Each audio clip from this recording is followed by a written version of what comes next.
Man, this movie was amazing. In fact, it was so good that I didn't even want to leave the theater.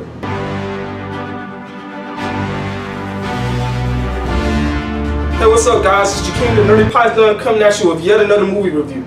So How to Train Your Dragon: The Hidden World is part 3 of the Dragon series and the final installment of the franchise. This is actually the only animated franchise that I've followed since adulthood. Well, not really adulthood, since the first one came out in 2010, which is my junior year in high school, but you kind of get what I'm saying. And How to Train Your Dragons 2 came out just a few years ago in 2014, and now we have part 3. So this right here was one of my most anticipated films of the year, and just by seeing it, I knew my instincts were correct that this movie was going to be great. So Hiccup returns, and he's now the chief of Berk, and he's back along with his dragon Toothless and the rest of his dragon training friends. I actually accidentally saw this movie in Real D 3D, but I'm actually glad that I did go see it in Real D 3D, because I believe that was honestly the best way you could see it, and actually I do recommend that everybody go see this version of it. So in the world of How to Train Your Dragons, Berk is now a well-known utopia with dragons and humans befriending each other, and with other nations all around plotting to hunt them down and take all of their dragons. So in the opening shot, we have Hiccup and his friends along with all the dragons escaping hunters, and from that moment on, the film just gets better and better. So within that series of events, they end up running into the White Knight Fury that we all see in the trailers, and is also Toothless's mate. It's really awesome and cute, you know, to see Toothless and another Night Fury. You know, after 3 whole films, we finally get to see another dragon with his same ability and powers, as Toothless is, you know, like the most badass dragon in the series.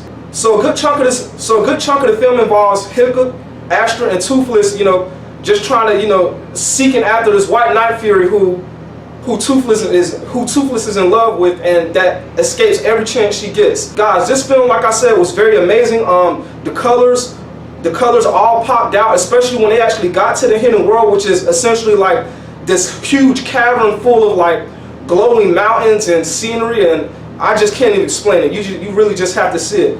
But also, everything about the movie is beautiful. Every scene and shot that we get of this world's landscape. For instance, there's this one moment where Toothless and the White Knight Fury are flying together off into like a thunder cloud. The whole scenery inside the cloud, you know, they show the lightning and all the cloud effects, and you know how pretty much as the dragons fly through the clouds, you know, water is splattering on it. So that was very beautiful.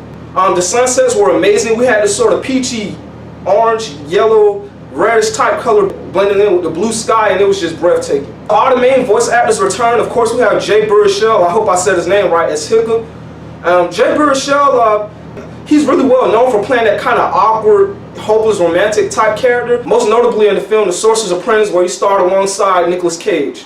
He's also been in other films such as Tropic Thunder and Knocked Up. Then we also have America Ferrera return as Astra, the main female of the series, and Hiccup's love interest. I really love her character. She's a very good support for Hiccup, and, you know, serves as, you know, the wife, the typical, you know, loving and caring wifey type female that sort of just kind of nudges Hiccup in the right direction so that he could essentially lead this group of dragons and as well as the people of his homeland Berk in the right direction for a better future. I gotta also credit America Ferrera for appearing in films such as, you know, the Disney classic movie Gotta Kick It Up, and also Sisterhood of the Traveling Pants. She was also in that old movie, I think it was on HBO, called Real Women Have Curves.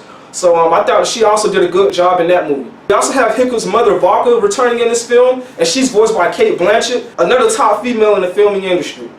Cate Blanchett, I really loved her as Hela in Thor Ragnarok. She was also really good as Daisy in the old Benjamin Button movie with Brad Pitt, which of course was a masterpiece in itself. We also get a series of flashbacks of young Hiccup with his dad Stoic, who passed away in the second film. And I was also really excited to find out that it was Gerard Butler himself who played Stoic.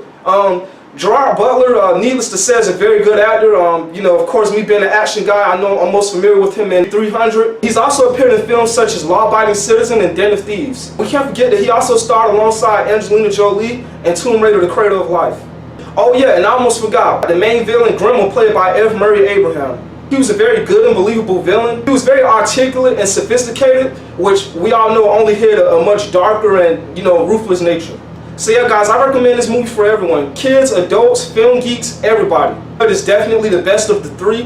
We get a lot of emotional moments. I gotta be honest with you, there's a few times where I couldn't, where I kind of got, where a tear kind of wanted to sneak its way out of my eye, but, I didn't let it do that because I'm a manly man. Whatever. Yeah, guys, I'm gonna give this movie a 5 out of 5 snake eggs. go ahead and see it. I hope you guys enjoyed my review. If you did, you know what to do. Like, comment, and subscribe. If you're new to the channel, make sure you tap that bell for notifications. There's also links to my social media in the description below. And as always, Nerdy Python is out of here.